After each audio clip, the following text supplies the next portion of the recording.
Et nous prolongeons notre réflexion avec notre invité Joseph Bao. Bonjour, vous êtes professeur de sciences politiques, directeur de l'Institut Issam Fares de politique publique et d'affaires internationales à l'Université américaine de Beyrouth. Merci beaucoup d'être avec nous. Alors, est-ce que selon vous, il va y avoir un avant et un après pour les monarchies du Golfe? Bonjour et merci de m'inviter. Oui, ça ne fait aucun doute. En fait, ce qui se passe depuis quelques semaines, cette guerre d'Iran qui est en train de déborder vers le Golfe, est en fait le scénario cauchemar que les pays du Golfe, les monarchies du Golfe craignent depuis plusieurs décennies. Elles s'y sont préparées, mais visiblement, la réalité dépasse un tout petit peu leur préparation.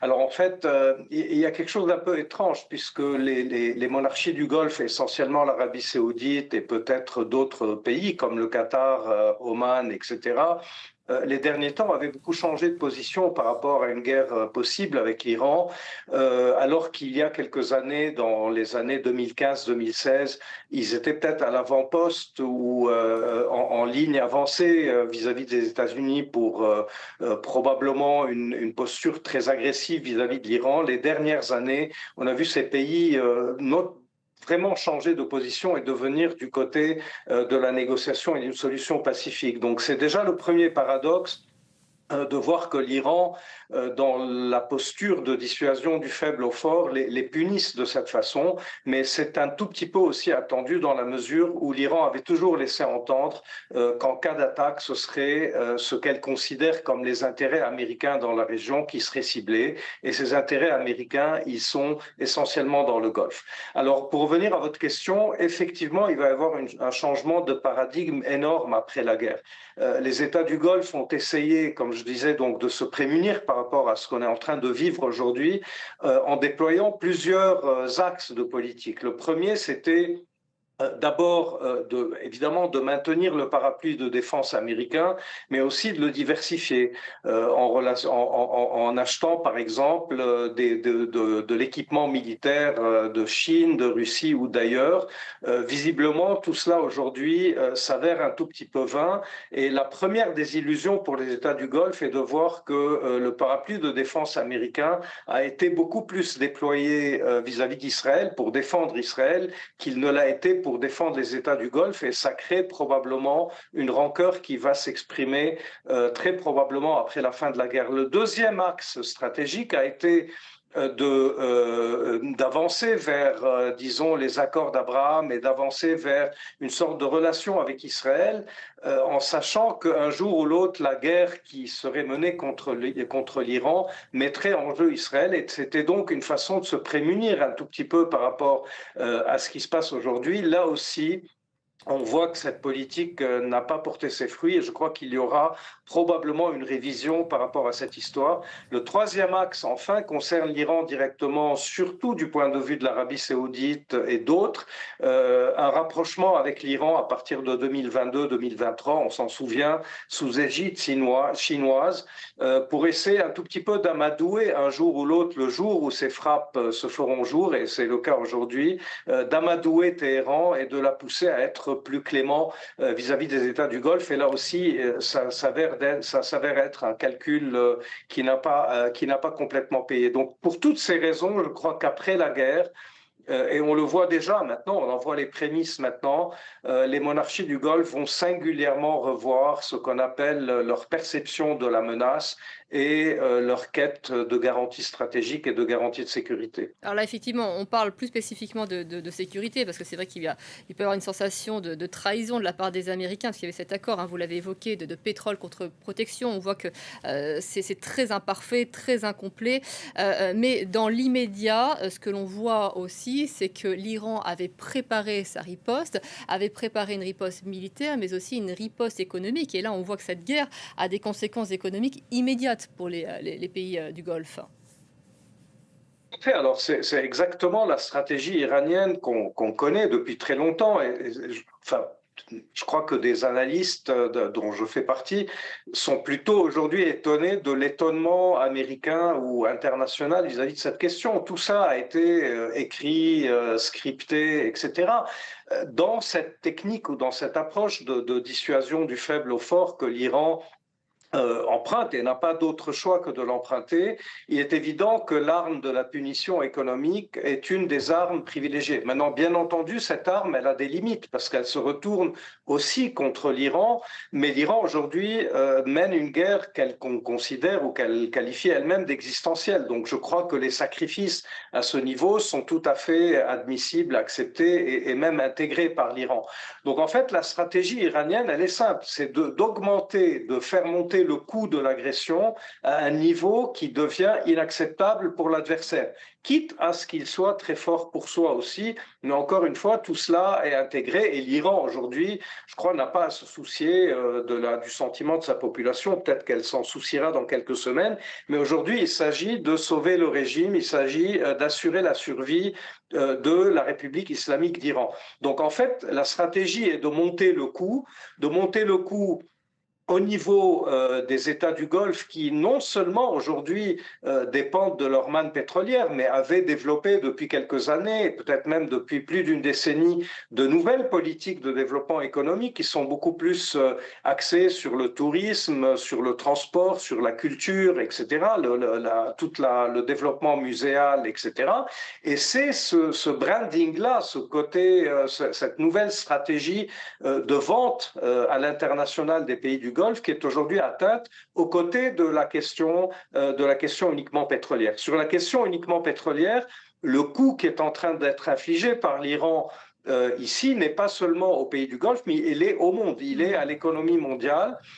Justement, c'est là aujourd'hui où l'on parle de la question de l'île de Kharg ou du détroit d'Ormuz dans quelques jours.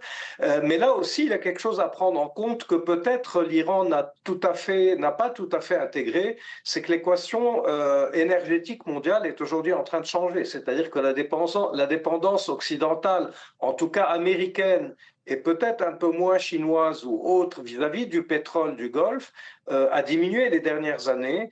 Et les derniers temps, et je ne suis pas sûr que ça n'a pas été présent dans les calculs de Donald Trump, l'aventure vénézuélienne, enfin la mise au pas du Venezuela, a aussi aujourd'hui mis les États-Unis à l'abri de façon assez large par rapport à une sorte de pénurie pétrolière qui proviendrait du Golfe. Oui. Donc voilà, c'est un peu toute cette logique, si vous voulez, c'est une logique de coût, d'infliger le plus grand coût possible à l'adversaire pour l'obliger à réviser ses calculs et à éteindre le feu. Alors qu'est-ce que les Iraniens espèrent? C'est peut-être une pression des États du Golfe dans quelques temps vis-à-vis des États-Unis pour leur dire, écoutez, on ne peut plus continuer comme ça, nous sommes à genoux, nous avons très mal, vous devrez peut-être arrêter. Je ne sais pas si ce calcul va s'avérer payant. Pour indication, pour être un peu plus précis, l'hôtellerie, les transports, le commerce de détail, la restauration représentent 40% du PIB de Dubaï. Donc effectivement, quand toute une industrie du tourisme